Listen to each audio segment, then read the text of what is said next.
Khỏi đó cá thì ngọc rú bản mạt lường mạt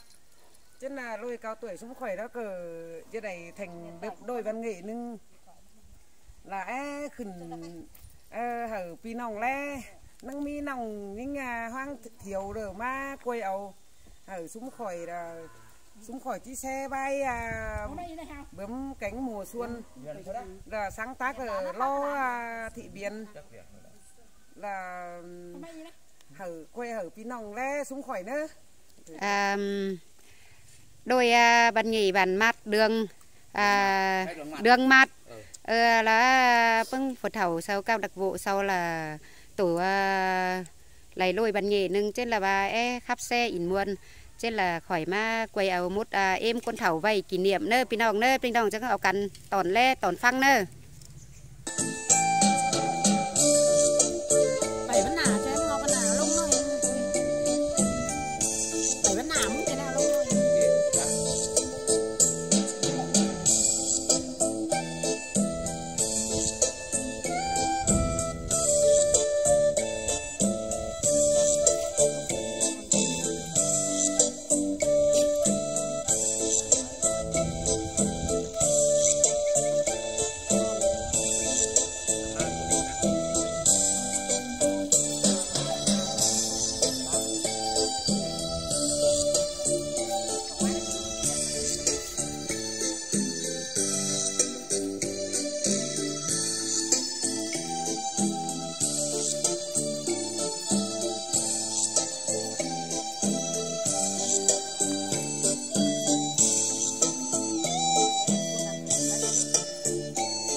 cười tươi lên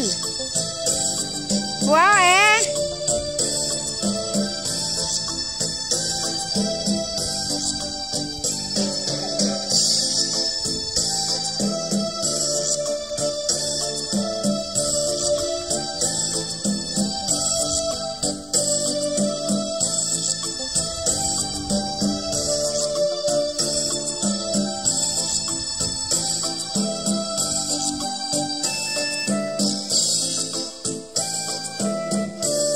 quá này nương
một em thảo xe rất chắn nữa pinong nữa các bà lôi phổ láoนี่là khỏi dây ra sửa máu mà hở bưng em con thảo con lời cả nung chọp nung khăn biết nữa pinong nữa bà pinong là ấy này sửa cỏm tay phòng luật phải tay làm là trắng điện hề hà khỏi nữa